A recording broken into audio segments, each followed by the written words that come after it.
பெண்களின் பாதுகாப்பு அப்படின்ற ஒரு தலைப்பு வந்து பார்த்தீங்கன்னா ஒரு பெரிய தலைப்பு உண்மைக்குமே. ஏன்னா நம்ம பெண்கள் அப்படின்னு பார்க்கும்போது ஒரு குறிப்பிட்ட வயது பெண்கள் அப்படின்ற தலைப்பு வயதுக்குள்ளே வந்து பார்த்தீங்கன்னா நம்ம இதை உள்ளடக்கவே முடியாது. பெண் அப்படின்னு வரும்போது பெண் குழந்தைகளின் பாதுகாப்பை பற்றி பேசலாம். அதுக்கப்புறம் வளரிடம் பருவத்தில் இருக்கக்கூடிய பெண் குழந்தைகள், இவங்க வளர்ந்து பெரியவர்களாக ஆனதுக்கப்புறம் வேலைக்கு போகிறாங்க, திருமணம் செஞ்சுக்கிறாங்க, அதுக்கப்புறம் குழந்தைகளை பெற்றுக்கிறாங்க. அவங்க சில பேர் வந்து பார்த்திங்கன்னா பேரிளம் பெண்களாக இருப்பாங்க, கைம்பெண்களாக இருப்பாங்க, கணவனை இறந்த கைம்பெண்களாக இருப்பாங்க, ஆதரவற்ற நிலையில் இருக்கக்கூடிய பெண்கள் நிறையா பேர் இருப்பாங்க. பெற்றோர்கள் இருக்க மாட்டாங்க, அவங்களுக்கு உற்றார் உறவினர்கள் இருக்க மாட்டாங்க. அதே மாதிரி கணவனை பிரிந்து வாழக்கூடிய நிலை ஏற்படும் திருமணத்துக்கு அப்புறம். ஒற்றை பெற்றோர்களாக குழந்தைகளை தனித்து வளர்க்கக்கூடிய நிலைமை இருக்கும். இப்போ ஒற்றை பெற்றோர்கள் அப்படின்னு பார்த்தீங்கன்னா அவங்க டிவர்ஸ்டாக இருக்கலாம், இல்லை செப்பரேட்டடாக இருக்கலாம். சட்ட ரீதியாக அவங்க வந்து ஒரு டிவர்ஸ் வாங்கியிருக்க மாட்டாங்க, தனித்து வாழக்கூடிய நிலைமை இருக்கும். வயது முதிர்ந்த பெண்கள், அப்படி பெண்களை வந்து நம்ம ஒவ்வொரு ஸ்டேஜஸ்லையுமே பார்த்துக்கிட்டு தான் இருக்கோம். அதுலேயும் குறிப்பாக விளிம்பு நிலையில் இருக்கக்கூடிய பெண்கள், நலிவுற்ற நிலையில் இருக்கக்கூடிய பெண்கள் வந்து நம்ம சமுதாயத்தில் நிறைய பேர் இருக்காங்க இல்லையா. நம்ம ஒரு அண்டர் ப்ரிவிலேஜ்ட் பகுதிக்கு போனோம் அப்படின்னா, இல்லாட்டி வந்து நம்ம படித்து வேலைக்கு போகக்கூடிய பெண்களையுமே உள்ளடக்கிட்டோம் அப்படின்னு பார்த்தாலே ஒரு சமுதாயத்தில் ஒரு குறிப்பிட்ட பகுதிக்கு போனால் அப்படியே கையில் நம்ம அள்ளிடலாம். அதாவது நிராதரவாக இருக்கக்கூடிய பெண்களுடைய எண்ணிக்கையை பார்த்திங்கன்னா நிறைய பேர் இருப்பாங்க. அப்போ நம்ம பெண்களுக்கு வந்து பாதுகாப்பு இல்லைன்னு பேசிக்கிட்டே இருக்கோம். ஆனால் பெண்களுக்கு பாதுகாப்பு இல்லாத நிலையில் அவங்க வந்து அவங்கள பாதுகாத்துக்கிறதுக்கு என்ன பண்ண முடியும்? ஏன்னா எப்போதுமே அவங்களுக்கு ஒருத்தங்க வந்து பாதுகாப்பை கொடுத்துக்கிட்டே இருக்க முடியாது. அப்போ யார் வந்து அவங்களுக்கு முதலும் கடைசியமாக ஒரு பாதுகாப்பாக இருக்க முடியும் அப்படின்னா அந்த பெண் மட்டும்தான்.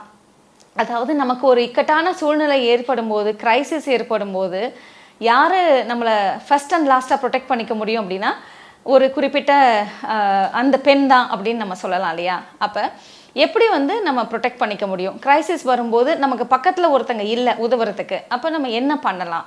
அதுக்கு ரொம்ப முக்கியம் வந்து விழிப்புணர்வு. நம்ம படித்தா மட்டுமே போதாது.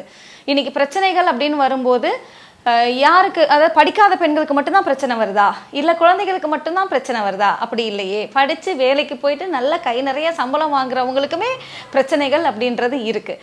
வெவ்வேறு விதமான பிரச்சனைகள் பெண்களுக்கு இருக்குது.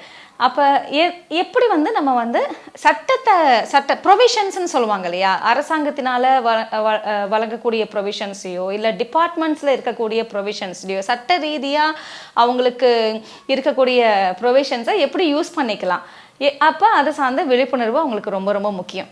இப்போ முதல்ல நம்ம பாலியல் குற்றங்களை பற்றி பார்க்கலாம். ஒரு பாலியல் குற்றங்கள் அப்படின்னு பார்க்கும்போது 18 வயசுக்கு கீழே அப்படின்னு பார்க்கும்போது ஒரு பெண் குழந்தைக்கோ இல்லாட்டி வந்து வளரிளம் பருவத்தில் இருக்கக்கூடிய ஒரு குழந்தைக்கோ இல்லை 18 வயசுக்கு கீழே இருக்க குழந்தைகளுக்கோ பெண் குழந்தைகளுக்கு பாலியல் ரீதியாக துன்புறுத்தல் ஏற்படுது அப்படின்னா நமக்கு என்ன சட்டம் உதவியாக இருக்குது அப்படின்னு பார்த்தீங்கன்னா போக்சோ சட்டம். அதாவது protection of children from the sexual offences அப்படின்ற ஒரு சட்டம் இப்போ நமக்கு வந்து ரொம்பவே துரிதமாக செயல்பட்டு இருக்குன்னு சொல்லலாம். இப்போ போக்சோ கேசஸுமே அதிகமாக ரிப்போர்ட் பண்ணப்படுது. முன்னுக்கு வந்து பார்த்திங்கன்னா பெருசாக விழிப்புணர்வு இல்லை, ஆனால் இப்போ நிறைய போக்சோ கேசஸ் ரிப்போர்ட் ஆகிட்டுருக்கு. ஸோ இப்போ போக்சோ கேசஸ் அப்படின்னு எடுத்துக்கும் போது பெற்றோர்களுடைய நிலை வந்துட்டு இதில் ரொம்ப ரொம்ப முக்கியம். குறிப்பாக வந்து ஒரு பாலியல் குற்றம் ஏற்படுது அப்படின்னா குழந்தைகள் வந்துட்டு எனக்கு ஒரு பாலியல் ரீதியான சீண்டல் இருக்குது, இல்லை என்னை யாரோ வந்துட்டு கண்டபடி தொடுறாங்க, இல்லாட்டி வந்து ஒரு செய்கையினால் வந்து என்னை துன்புறுத்துகிறாங்க. இன்றைக்கி சோஷியல் மீடியாவுடைய தாக்கம் வந்துட்டு ரொம்பவே அதிகமாகிடுச்சு. இன்ஸ்டாகிராம் எல்லாம் வந்து பார்த்திங்கன்னா ரொம்ப ரொம்ப இன்றைக்கி வந்து பசங்களுடைய எல்லார் கையிலையுமே வந்து வீட்டில் சாப்பாடு இருக்கோ இல்லையோ எல்லாருக்கிட்டையும் ஃபோன் இருக்குது. ஃபோன் இருக்க சுச்சுவேஷனில் அவங்களுக்கு இருக்கக்கூடிய ஒரே மீன்ஸ் ஆஃப் ரிலாக்ஸேஷனாக இன்றைக்கி ரீல்ஸ் போடுறது, ஷார்ட்ஸ் போடுறது, இதெல்லாம் வந்து பார்த்திங்கன்னா குழந்தைகளுக்கு அதிகமாக வந்து ஸ்ப்ரெட் ஆகிட்டுருக்கு.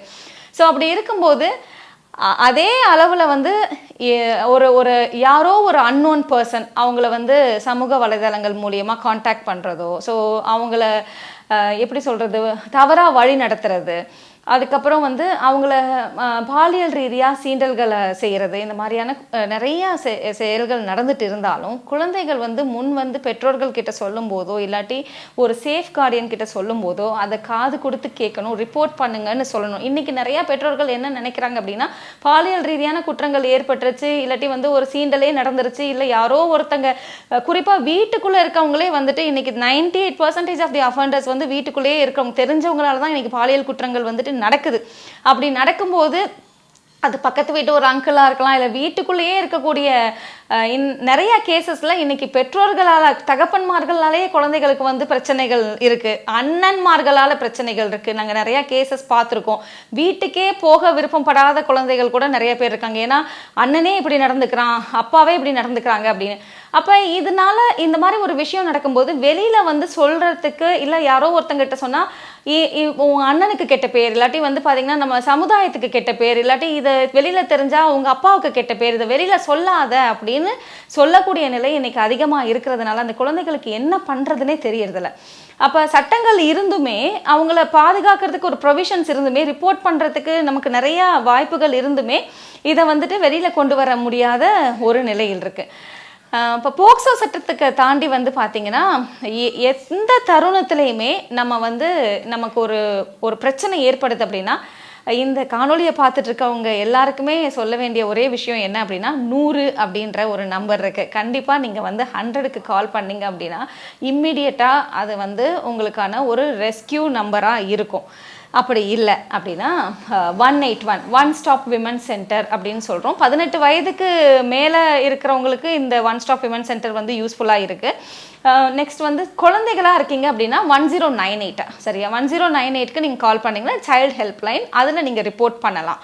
சரி, நான் எங்களால் ரிப்போர்ட் பண்ண முடியலை அப்படின்னா யாராவது ஒருத்தர்கிட்ட நீங்கள் சொல்கிறீங்க, இல்லை இதை கேட்டுட்டு இருக்கீங்க, இந்த மாதிரி உங்கள் பக்கத்து வீட்டில் இருக்க ஒரு குழந்தைக்கு இந்த மாதிரி ஒரு அநியாயம் நடக்குது, இல்லை உங்கள் கூட உங்கள் பிள்ளை படிக்கக்கூடிய பள்ளியில் படிக்கக்கூடிய குழந்தைக்கோ அவருடைய தோழிக்கோ வந்து இந்த மாதிரி ஒரு பிரச்சனை நடக்குதுன்றதை நீங்கள் கேள்விப்பட்டீங்கன்னா யாரோ ஒருத்தருக்கு நடக்குது அப்படின்னு நெக்லெக்ட் பண்ணாமல் கண்டிப்பாக ரிப்போர்ட் பண்ணணும் அப்படின்றது தான். அப்போ தான் ரிப்போர்ட் பண்ண வந்தால் தான் நெக்ஸ்ட் வந்து பார்த்திங்கன்னா அதன் மேலே கிரிமினல் ஜஸ்டிஸ் சிஸ்டம் அப்படின்றது அது மேலே வந்து நடவடிக்கை எடுக்க முடியும். ஜுவனைல் எய்ட் போலீஸ் யூனிட்னு ஒன்று இருக்குது. So crime against women and children விங்குன்னு இருக்குது. இதெல்லாம் நீங்கள் தெரிஞ்சு வச்சுக்க வேண்டிய விஷயம். குறிப்பாக பெற்றோர்களுக்கு தாழ்மையான வேண்டுகோள் என்ன அப்படின்னா, உங்கள் குழந்தைகள் உங்ககிட்ட வந்து எனக்கு இந்த மாதிரியான ஒரு துன்புறுத்தல் நடக்குது அப்படின்னு சொல்லும்போது யாரால் நடக்குது அப்படின்ற போது உங்கள் அக்கா பையனாலேயோ இல்லாட்டி உங்கள் தங்கச்சி பையனாலேயோ இல்லை உங்கள் வீட்டில் இருக்கக்கூடிய ஒரு தாய் மாமன்னாலேயோ இல்லாட்டி தகப்பன்னாலேயோ நடக்குது அப்படின்னா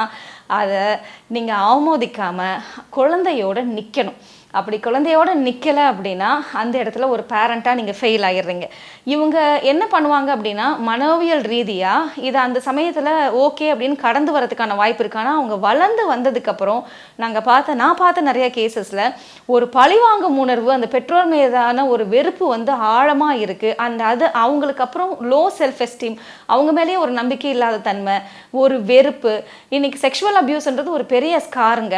யாராவது ஒருத்தங்க நம்மளுடைய விருப்பம் இல்லாமல் நம்மளை தொட்டு இருக்காங்க அப்படின்ற ஒரு இதை நினச்சி பல வருடங்களாக வந்து கூனி கூறுகிற நிலையை வந்துட்டு எல்லா மனிதர்களுக்குமே இருக்கு, குறிப்பாக பெண்களுக்கு இருக்குது. நான் வந்து பார்த்த கேசஸில் 80 வயசில் ஒரு பாட்டி தன்னுடைய பேத்தியை கூப்பிட்டுட்டு வந்து எனக்கு 7 வயசில் ஒரு பாலியல் ரீதியான தொந்தரவு நடந்துச்சு அப்படின்னு சொன்ன நிலையுமே இருக்குது. ஏன்னா அவங்களுக்கு அப்போ ஆன்சர் கிடைக்கல, அவங்க அந்த ஆன்சரை தேடிக்கிட்டே இருக்காங்க ஜெனரேஷன் கடந்தும். ஸோ பேரண்ட்ஸ் வந்து கண்டிப்பாக இதை அட்ரஸ் பண்ணணும் அப்படின்றது தான் என்னுடைய தாழ்மையான வேண்டுகோள் இந்த போக்சோ சட்டத்தை பொறுத்த வரைக்கும். லைக், ஷேர் அண்ட் சப்ஸ்கிரைப் பண்ணாதவங்க இப்பவே சப்ஸ்கிரைப் பண்ணிருங்க. எங்களோட அப்டேட்ஸ் உங்களுக்கு வரணும்னா பெல் பட்டனை பிரஸ் பண்ணுங்க.